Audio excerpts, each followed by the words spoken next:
Okay, so I have been meaning to make a video for a while on my birthing experiences because I am now currently, I've had 6 children, and every single one of my experiences has been different. So tonight I'm going to be talking about my first one, and she was born back in 2012.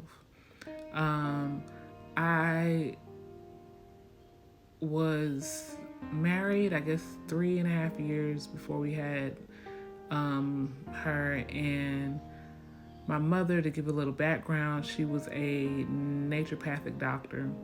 So I spent most of my life in my upbringing with natural herbs, natural remedies. So whenever I got ready to have my baby, I intended on having the baby natural. So I had a midwife. She worked for a hospital that was up the street from us, so it was like, well, I want a midwife, but then, we have the hospital as a backup in case, anything goes wrong, then we'll be, at the hospital already. So, all my checkups were going well, and I didn't have any issues. When we got to I guess 38 weeks, she was asking me about inducing. Actually, probably 37 weeks, she was asking me about inducing. And I was like, I don't want to induce. I just want to let her come, whenever she comes. So every week of my doctor's appointment after that, she was asking me, well, are you sure you don't want to induce? You think you might want to induce? I was like, well, no, I want to just, wait until she comes. So to make a long story short, we get to a doctor's appointment. My husband was at home because he had just gotten off work, and I was going to my doctor's appointment. I was like, I'll be back in a little while.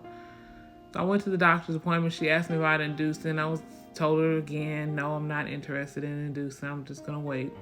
At this point, I think I was at 39 weeks, maybe 39 and a half weeks. So she said, well, let me go ahead and check your blood sugar. Your blood pressure. So she went to check my blood pressure. She was like, it feels like it's a little high. And I was like, oh, okay, well, I'm pretty big. And so, that wasn't anything that was, super alarming for me. So she said, well, I'm going to go ahead and check the heart rate of the baby. And so she went to check the heart rate on the baby, and she said that she could not find a heartbeat. I'm like, well, she was just kicking a minute ago before I came in here. So are you sure about that? And she said she kept checking, saying she couldn't find a heartbeat.